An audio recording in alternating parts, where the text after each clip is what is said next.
So I just recently made a video where I responded to a comment from an audience member where they said if there was a kid who actually had limited funds and wanted to buy one console, what console would be recommended? The audience member recommended a PlayStation 5. I said there's no way, even I as a PC gamer main, formerly PlayStation main, will tell a kid to buy a PS5 because the value proposition that Xbox provides and the Series S is definitely where I'm going to ask that kid to put their money. A young teenager who has a limited budget, who's probably been mowing lawns, doing some work, trying to say, you know what, let me buy myself something. Definitely a Series S is the way to go. In that video, an audience member of mine made a specific comment. To that comment, I thought it was very interesting because it goes back and harps down to some of the things we've been talking about in the last few videos, which is Xbox's position in the market being so dominant.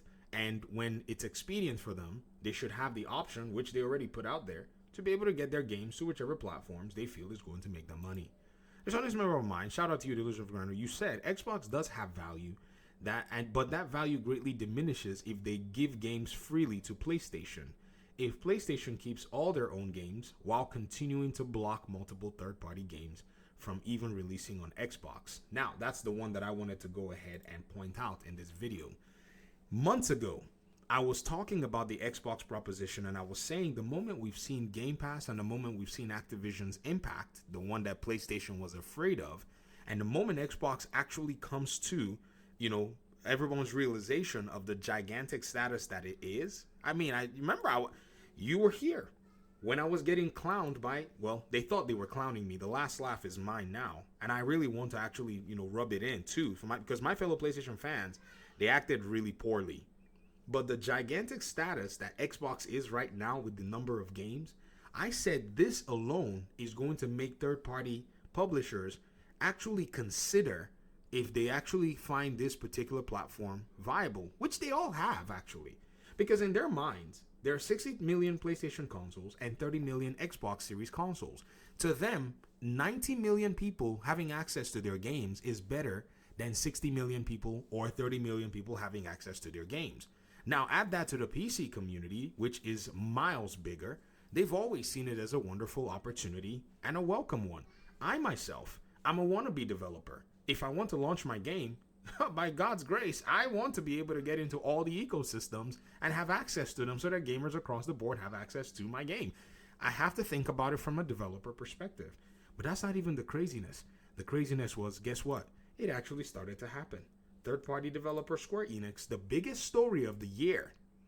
The biggest story of the year is this particular story. Square Enix is done with PlayStation exclusivity after profit drop.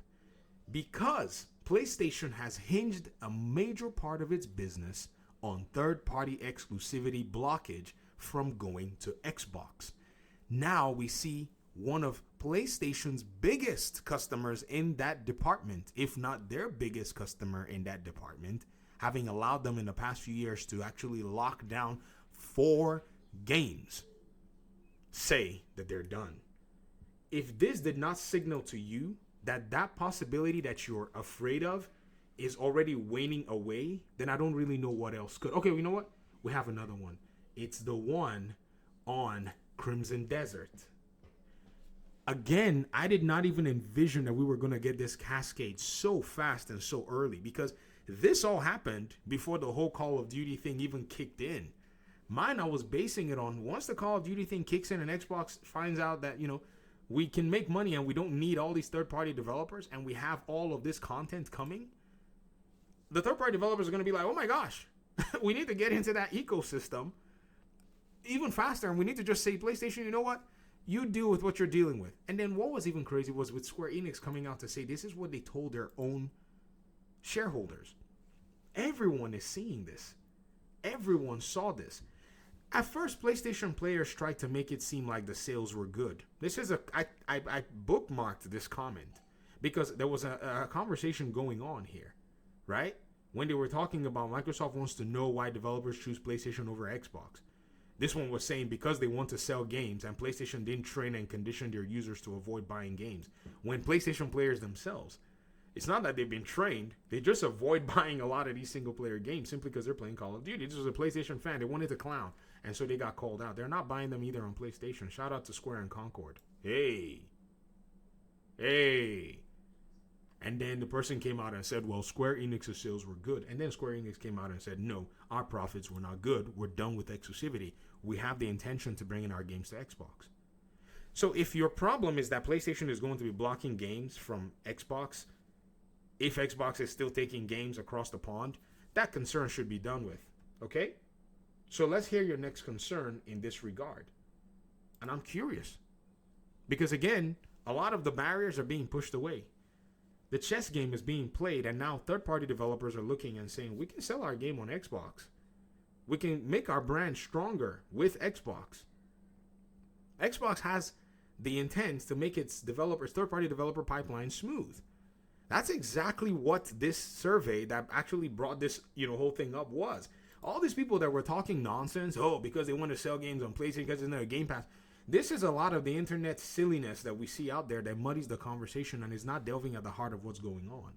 This survey, this questionnaire was designed to devs to say what is making our process, or giving any barrier to you getting in. We want to work with you to make that a thing, to make it happen. Again, shout out to you, Delusions of Grandeur, but I don't think that your concerns are founded on anything to be worried about right now. Ultimately, they continue to say gamers want to have access to the most great games they can, and they will. And if PlayStation has vastly more access, no, they do not. They do not. The numbers don't favor them. I've made many videos. I was trying to do the little PowerPoint slide, and I just was like, I give up. And then Clobrio here, representing, and basically did it. Look at it. Far more access of what? Where are they going to get it from? This is $70 billion worth of content pumping machines out here. They don't have vastly anything. Square Enix is done with them. That's all you need. Square Enix has a big pipeline of games. Crimson Desert's developer is done. Capcom's not going to get in bed with them. No. Capcom's not going to do it. Ubisoft ain't going to do it. EA's not going to do it. Rockstar's not going to do it. Who's going to do it? Vastly who? Who? Game Science is bringing their game to Xbox. Who? Konami's going to eventually bring Silent Hill to Xbox. And if they don't, they can hold the loss. Or they can, take the cake that they've basically, gone with. But who's going to do it? No one wants to do it. It's literally the hot potato of the gaming industry right now. To said their games, having their own consoles, Xbox games and third party, they block from Xbox. Then the value goes to PlayStation, even if it costs more. No, it doesn't go anywhere to PlayStation anymore. That's a past life. That world doesn't exist anymore. You get what I'm saying? And I think the Xbox console generation this series console generation, at worst, is going to close out around 35 million units. The best case scenario, it continues to keep track at 50% with PlayStation. So if PlayStation does 100, it's going to do 50. Or maybe more now that Call of Duty and people are realizing that Game Pass actually has this inherent value. And the Series S provides a really nice entry for them. Best case scenario, they catch up with PlayStation. Worst case scenario, they stay at 50%. But even PlayStation right now is probably not going to easily move this many consoles anymore. Seeing how Xbox is a roadblock in having the biggest content generation machine and their biggest moneymaker out there at a better cost and a better value for gamers. There are just so many options, and none of them actually, in a sense, support this concern or fear that you have. I don't see it, and I'm sure many others don't. Even the PlayStation fans can't even. I don't think they would even see this as something that they can argue against. Because if I say this now, they even look at it and they actually can now believe, like, oh my gosh, for real, truly. Because our biggest player base plays Call of Duty. Our biggest player base and the biggest, developers, they interact in a very interesting way. And the biggest developers are not going to give PlayStation any kind of exclusivity that I can see for the coming future. I'm not saying that it will never happen, but it's going to be a very unique case.